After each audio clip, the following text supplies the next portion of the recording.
बच्चों, मैं और पापा खिलौने बेचने के लिए बाजार जा रहे हैं। तुम दोनों घर पर ही रहना, अकेले कहीं बाहर मत जाना। सुंदरबन जंगल में लाडो नाम की चिड़िया अपने पति और 2 बेटों के साथ एक किराए के घोंसले में रहती है। लाडो और उसका पति दोनों ही बहुत मेहनती है। वो अपना और अपने बच्चों का पेट पालने के लिए मिट्टी के खिलौने बनाकर बाजार में बेचते हैं। शुरू में लाडो ने बनाए हुए खिलौने खूब बिकते थे, लेकिन अब मीनू नाम की चिड़िया लाडो के जैसे खिलौने बनाकर कम दाम में बाजार में बेच रही है। इसीलिए अब लाडो से कोई भी खिलौने नहीं खरीद रहा। इस वजह से लाडो ने 3 महीने से अपने घर का किराया भी नहीं दिया। फिर एक दिन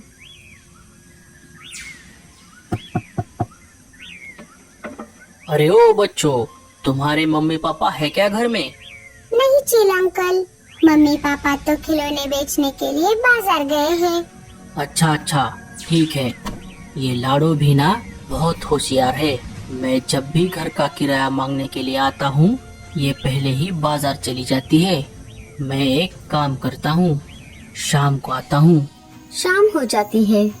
लाडो और उसका पति बल्लू चिड़ा बाजार से अपने घर लौट आते हैं। आज भी लाडो का एक भी खिलौना नहीं बिका था। लाडो और बल्लू को घर आए कुछ ही देर हुई थी, तभी चील फिर से घर का किराया मांगने के लिए आ जाता है। अरे ओ बल्लू के बच्चे, मेरे घर का किराया कब देने वाला है तू? चील भाई, हमें थोड़े और दिनों का समय दीजिए, हम आपका किराया दे देंगे। थोड़ा थोड़ा बोलकर आज 3 महीने हो गए हैं, अब बस बहुत हो गया। अगर 2 दिन में मुझे मेरा किराया नहीं मिला तो मैं तुम सबको घर से बाहर निकाल दूंगा। इतना बोलकर चील वहाँ से चला जाता है। हे ऊपर वाले, अब हम क्या करें? सुबह हो जाती है। रोज की तरह लाडो और बल्लू चिड़ा बाजार जाते हैं। खिलौने ले लो, खिलौने, सुंदर सुंदर मिट्टी के खिलौने ले लो। मम्मी, मुझे मिट्टी की गुड़िया लेकर दो ना। ठीक है बेटा, रुको। लाडो, कितने में दी ये मिट्टी की गुड़िया? टूनी बहन, इस मिट्टी के गुड़िया के बदले मुझे सिर्फ 2 अनाज की पोटलियाँ दे दो। क्या कहा? 2 अनाज की पोटलियाँ? ये तो बहुत ज्यादा हुआ लाडो। टूनी के ऐसा कहते ही मीनू मौसी जोर जोर से चिल्लाने लगती है। मिट्टी की गुड़िया ले लो, मिट्टी की गुड़िया के बदले सिर्फ 1 अनाज की पोटली।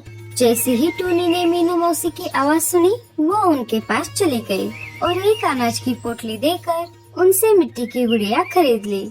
इधर लाडो खिलौने बनाने के लिए परदेसी पंछियों से अच्छी क्वालिटी की मिट्टी खरीदती थी। इस वजह से वो अपने खिलौने कम अनाज के बदले नहीं बेच सकती थी। उधर मीनू मौसी खिलौने बनाने के लिए खराब क्वालिटी वाली मिट्टी का इस्तेमाल करती थी। इस वजह से वो कम अनाज के बदले अपने खिलौने बेच पाती। बच्चे घर पर अकेले थे। भैया, मुझे बहुत भूख लगी है, रुको, मैं घर में अनाज है या नहीं देखता हूँ।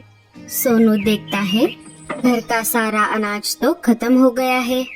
मोनू, घर में तो अनाज नहीं है, रुको, मैं तुम्हारे लिए बाहर जाकर अनाज लेकर आता हूँ। मैं भी आपके साथ चलता हूँ भैया। नहीं मोनू, तुम घर पर ही रुको, मैं जल्दी से जाकर आता हूँ। मुझे अकेले घर पर डर लगता है भैया, कहीं शिकारी पंछी आ गए तो। हाँ, वो भी सही है, लेकिन हमें एक बात का ध्यान रखना होगा, हमें मम्मी पापा के घर आने से पहले वापस आना होगा। दोनों अनाज लाने के लिए घर से बाहर आ जाते हैं। थोड़ी दूर आने पर उन्हें एक जगह अनाज मिल जाता है। अरे वाह, कितनी अच्छी फसल है, मुझे तो बहुत भूख लगी है। अनाज जमा करते समय हमें इधर उधर भी ध्यान रखना होगा, क्योंकि शिकारी पंछी आसपास ही घूमते रहते हैं। दोनों थोड़ा थोड़ा अनाज खा लेते हैं और थोड़ा अनाज अपने साथ लेकर वापस अपने घर की तरफ निकल पड़ते हैं। मोनू, चलो, अब हमें वापस घर जाना होगा। हाँ भैया, चलो। दोनों वापस आ ही रहे थे, तभी उन्हें जमीन से किसी के चिल्लाने की आवाज सुनाई देती है।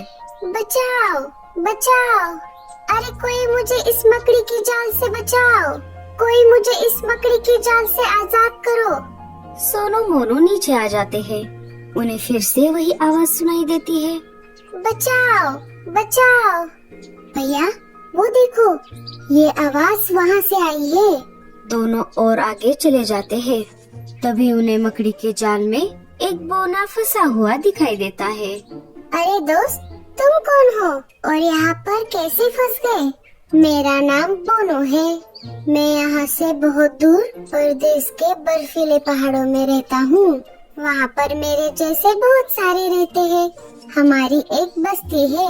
दूसरे जंगल के एक परदेसी पंछी ने मुझे मेरी बस्ती से जबरदस्ती यहाँ लाया था और वो मुझे एक शिकारी चील को अनाज के बदले बेचने वाला था।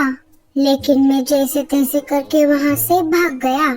मैं भाग रहा था तभी इस मकड़ी के जाल में फंस गया। जैसे जैसे मैं मेरे हाथ पैर झपटता गया वैसे वैसे मैं इस जाल में और ज्यादा फंसता गया। अरे तुम्हारे साथ तो बहुत बुरा हुआ। रुको, हम अभी तुम्हें इस जाल से आजाद करते हैं। सोनू मोनू अपनी चोंच की मदद से बोनू को मकड़ी के जाल से आजाद कर देते हैं। तुम दोनों का बहुत बहुत शुक्रिया।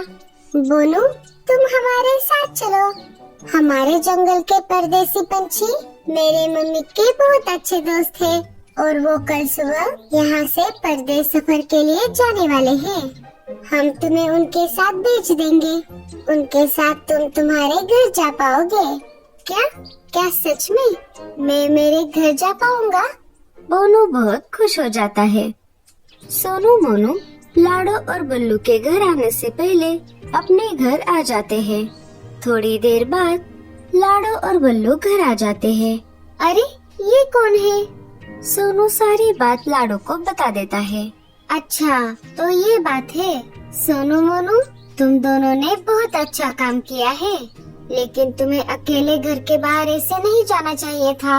अगर जाना ही था तो किसी बड़े के साथ जाना चाहिए था। आगे से ये बात ध्यान में रखना। सॉरी मम्मी, आगे से हम इस बात का ध्यान रखेंगे। बोनू, तुम चिंता मत करो, मैं तुम्हारी घर जाने में मदद करूँगी। आंटी, मुझे बहुत भूख लगी है, क्या मुझे खाने को कुछ मिल सकता है? हाँ हाँ, क्यों नहीं, बताओ तुम्हें खाने में क्या पसंद है? मुझे दाल खिचड़ी बहुत पसंद है, क्या आप मुझे बना कर दे सकती हो? हाँ हाँ, क्यों नहीं। लाडो बोनू के लिए दाल खिचड़ी बना देती है। बोनू बड़े चाव से दाल खिचड़ी खाता है। सारे रात का खाना खाकर सो जाते हैं। दूसरे दिन सुबह लाडो, सोनू मोनू, बल्लू और बोनू परदेसी पंछियों के काफिले के पास आ जाते हैं। सोनू मोनू, तुम्हारा एक बार फिर से बहुत बहुत शुक्रिया। मैं तुम्हारा ये एहसान जिंदगी भर नहीं भूलूंगा। तुमने मेरी इतनी मदद की। इतना बोलकर बोनू परदेसी पंछियों के साथ अपने घर के लिए चला जाता है। बाय बाय बोनू, अपना ख्याल रखना। बाय।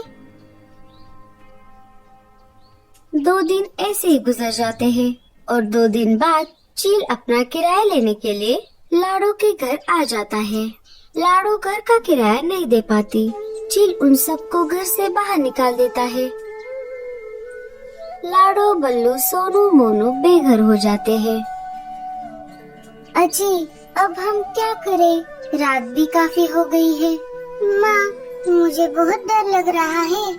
मोनू, तुम डरो मत, मम्मी पापा है ना हमारे साथ। तुम सब चिंता मत करो, मैं हूँ ना तुम्हारे साथ। चलो हम रात गुजारने के लिए किसी सुरक्षित जगह की तलाश करते हैं। थोड़ी देर खोज करने पर उन्हें एक पेड़ पर टूटा फूटा खाली घोंसला दिखाई देता है। लगता है इस घोंसले में कोई नहीं रहता। आज रात के लिए हम इसी घोंसले में रुकते हैं। सुबह हो जाती है। बल्लू जी, अब हम मिट्टी के खिलौने कैसे बनाएंगे? परदेसी पंछियों से मिट्टी खरीदने के लिए अब हमारे पास अनाज भी नहीं है। माँ, मुझे बोनू की बहुत याद आ रही है। क्या आप मुझे बोनू के जैसे दिखने वाला मिट्टी का बोनू बना कर दे सकती हो? मोनू के ऐसा कहते ही लाडो और बल्लू के दिमाग की बत्ती जल जाती है। अरे लाडो, क्या तुम भी वही सोच रही हो जो मैं सोच रहा हूँ? हाँ बल्लू जी। तो फिर ठीक है, हमारे जंगल के ऊंचे पहाड़ी पर अच्छे क्वालिटी की मिट्टी मिलती है। मैं ऊंचे पहाड़ी पर जाकर मिट्टी लेकर आता हूँ। बल्लू वहाँ से निकलकर ऊंचे पहाड़ी की तरफ जाने लगता है। थोड़ी ही देर में बल्लू ऊंचे पहाड़ी पर आ जाता है और वहाँ से मिट्टी इकट्ठा करता है। वापस घर आते आते उसे शाम हो जाती है। घर आते ही लाडो काम पर लग जाती है।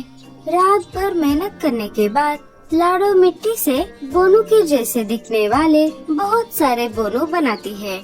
सुबह होते ही लाडो और बल्लू उन्हें बेचने के लिए बाजार में आ जाते हैं। खिलौने ले लो, खिलौने, सुंदर सुंदर मिट्टी के खिलौने, खिलौने ले लो। माँ, मुझे ये खिलौना चाहिए। लाडो, इस खिलौने के लिए कितने अनाज की पोटलियाँ? बुलबुल बहन, सिर्फ एक अनाज की पोटली।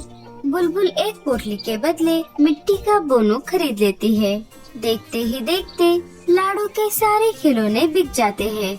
दूसरे दिन फिर से लाडो वैसे ही खिलौने बनाकर बाजार में आ जाती है और थोड़ी ही देर में वो भी खिलौने बिक जाते हैं।